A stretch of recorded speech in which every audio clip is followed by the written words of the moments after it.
Happy Friday, everyone. Welcome to our Facebook Live broadcast. Hopefully you guys will start hopping on a little bit. It's 1:01 on this Friday. It's kind of gloomy here in Joplin. I hope it's nice where you are. We'll wait just a minute. Nobody's on yet. See a couple folks hopping on.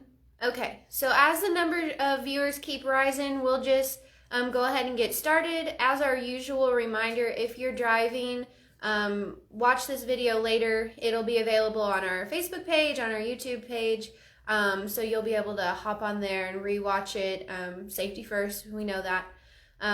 You can probably tell I'm in Joplin, so we have Miss Cheryl with us today from HR. She's going to tell us some important things. If you have questions, just put them down in the chat. If we don't get answers to everything, we'll definitely note your questions and try to follow back up with you. So don't be offended if we don't answer your question or if we don't get to it. We're going to try our best today. So looks like we've got a pretty good amount of people on here. We'll go ahead and get started. Happy Friday. Hope everybody's having a great day and being safe out there. We're kind of in some gloomy weather here in Joplin, so but we won't complain. We've went from 77 degrees one day to snowing the next, and now we're back up to maybe 60 or whatever. So we're all over the place.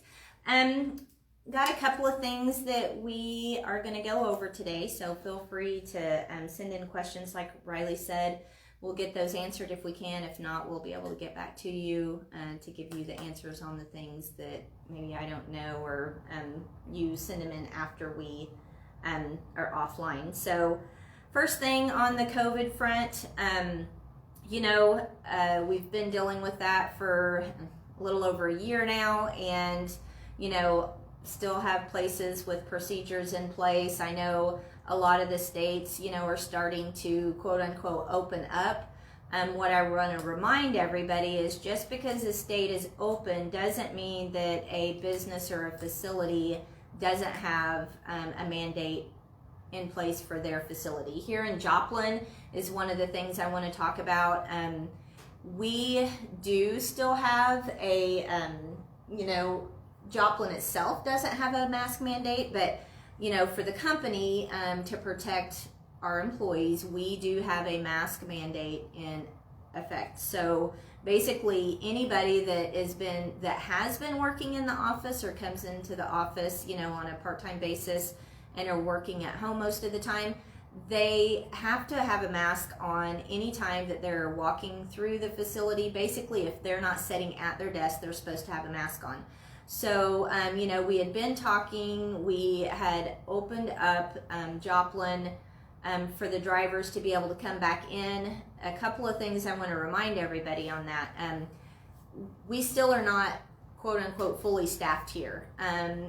There's a majority of our staff, the non-drivers, is still working remote, either full-time or several days a week. We have a little bit more traffic in here on Tuesdays and Thursdays as far as employees in the office. The rest of the days, there's just a handful of us that are here. So, one of the things, it's best if you reach out to someone if you're coming to Joplin for something. One, to make sure that the person that you're needing to talk to or meet with is still there. Or in office the day that you're coming in. If they're not, then that way they can make arrangements with somebody to make sure that we can get you taken care of. We opened it up last week, and very first day we had 4 or 5 drivers came in, and none of them had masks on as they were walking around. Once again, this isn't what your personal views are or anything like that. That's to protect you, to protect our employees, that are in the office. We want everybody to be safe, so it just makes sense for us to require to have a mask when you're up walking around. We still practice social distancing, so if you're going to meet with someone and they happen, they're here, then we would like those guidelines to still be followed. we've had the question come up too. Well, I'm fully vaccinated. I don't have to wear a mask.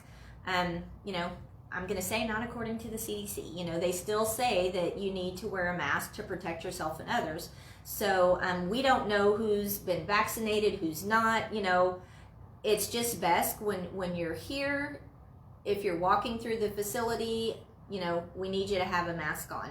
A lot of people that are coming into the office are coming in because they know that we have safety protocols in place. We've arranged the office in a manner that it's allowed for social distancing. So even the people that are sitting here, they're more than the 6 feet across. We've put plexiglass up in between, the desks, and also, just certain cleaning that, we have the cleaners come in, they wipe down with disinfectant and different stuff at night. So, the reason people are starting to come in on days of the week is because those safety protocols are in place. So we want to make sure the facilities you're going in and out of, no different than if you're a customer and they require, we do want you to have those. We are not requiring that in the Legacy Lodge unless we see people that aren't social distancing.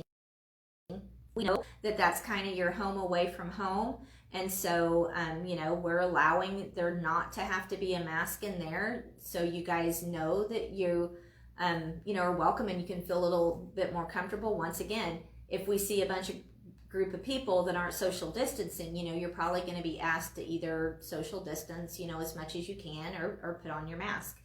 Hopefully someday in the future we're done with all this stuff, but for right now, we have to do everything we can to make sure that we ensure everybody's safety and give them the comfort level that they deserve. So that's a little snippet on Joplin. I know other facilities the same thing. If you're going up and talking to somebody that's in the office or whatever, make sure you're wearing your mask. Joplin's just one of the bigger places that you come through with more traffic, so that's one of the things we wanted to talk about. Is there any questions on that part before No, but our chat isn't refreshing. It's not. So. I can't. Oh, okay. So when I swiped it up, then it did because it was only showing mine. So, okay. But we have a question from Michael Harrelson. He says, "Has the electrical issues been resolved at the lodge?" I know that they're still working on that. Honestly, I'm here and that seems silly that I don't know. I'm going to say I don't know. I know that they still have the big generator up over there and the electric company has been here for the last couple of weeks. I just think it's a several week project. So I don't think it's all the way taken care of. I think the signs were still up, but once that is all the way completed and the kitchen area and things like that are available again, we'll definitely put a message out to let everybody know. It's been a nightmare, and God bless our maintenance guys. They're always having to come in and fill generators with fuel and that kind of thing. So we're looking forward to it being done. But I know I was over there yesterday with orientation and stuff, and they still had that portable big generator over there. So I think that we're not all the way completed with that yet. So thank you for that. Anything else? Mm-mm. Okay. A couple of things that I was asked to talk about. So on DITS messages, I guess we've been having quite a few issues with having, DITS calls us 8 to 10 times a day wanting information corrected. So if you're on a DITS load, you need to make sure that the one thing that Vonda brought to my attention is the bill of lading number and the trailer number. Those are the things that seem like are the most common that people aren't putting the correct information on there. So for Tri-State, so we want to make sure that those are correct. It's very sensitive. So as you're sending those in, type them slow and take your time to get those messages right, and then review those before you hit send. I think that would take a lot of the it's just typing and sometimes you get a number wrong and you don't realize. So make sure you're taking your time doing that. Make sure that you're reviewing them before you hit send. In the driver handbook in tab 2, There's several pages that go in detail over the ditch messages, what's required, when to send them in, those kind of things. So big black driver handbook, tab 2, couple of pages back, all of that is in there. If you ever have any questions, obviously reach out to your driver manager, and they can answer those questions as well. But that does, just those little mistakes like that really can cause issues on our performance, our carrier performance with that. So take your time on those. Any questions on that? Nope. Okay, another thing is panic buttons. They wanted me to address some things. I'm assuming we're having some issues with people either not hitting the panic button when they should, or maybe hitting it when they're not. So they gave me this thing to read through and look at, and one of the things when I was looking through it, it says that 35% of drivers correctly activated the panic button in only 35% of accidents and incidents involving DoD shipments. So that's not a very good percentage. So a couple of the things as I was reading through here, when you have to press your panic button, it says to activate the panic button to report all accidents, serious incidents, and emergencies. Those are the things that you're supposed to do. When you look at what is emergency, it goes into any situation that would prevent a shipment from safely and securely reaching its destination, such as an undue delay caused by, like a force of nature, act of God, a tornado, something like that. In any situation, those are to be, the panic button needs to be hit. Situations, some examples are accidents, a fire, hijacking, theft, civil disturbance, equipment failure, labor strikes, natural disasters, and a threatened or real attack. So those are reasons that you would need to hit your panic button. When it talks about accidents, I guess there's a difference between what the DoD considers an accident and what DOT considers an accident. So some examples with the DoD accidents are if you hit a deer or debris, minor fender benders such as trading paint or rubbing another vehicle. I read that and all I can think is Rubbing's Racing in that movie. If a stray rock flies up and cracks the windshield, sliding side of the road, getting stuck in a snowbank, requiring a tow truck to be pulled out, getting stuck in a ditch after sliding off the road, a fire, hitting another vehicle, or a pedestrian, or being hit by another vehicle. So those are some things, just reminders on when you're supposed to hit your panic button. Once again, if you have any questions on that, or you want clarification and want to talk through some things, your driver manager or safety, they're going to be able to help you with those kind of questions.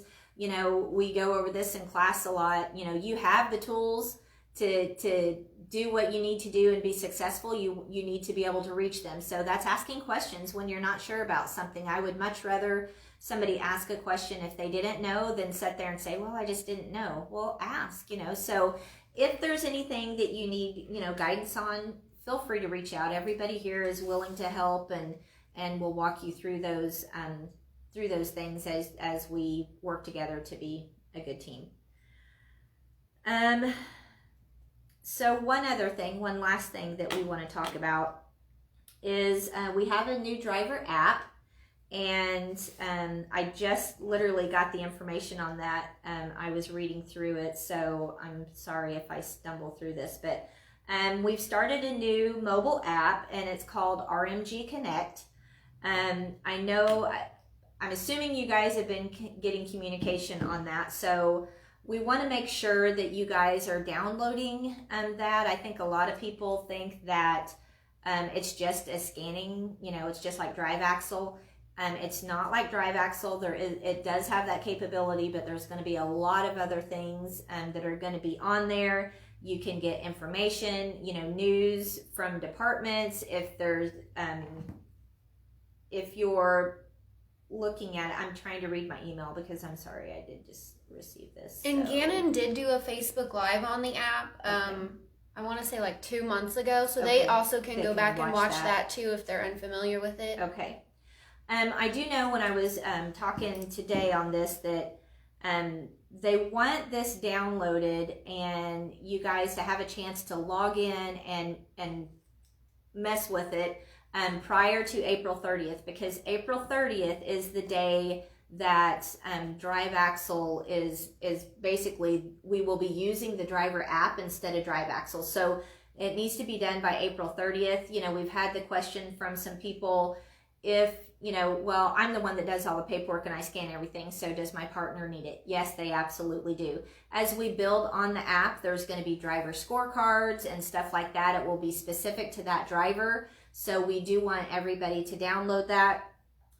If you're on an iPhone, App Store, you know, RMG Connect by Roadmaster Group, that you're just going to search for the RMG Connect. If you're on an Android, it's Google Play on Android. Google Play on Android, you can search for that. If you have any questions with it or you have trouble downloading it or something like that, Chris Stevens, Gannon Ewing, those are the two that you would need to contact to ask about that, and they would be able to help you and walk you through it.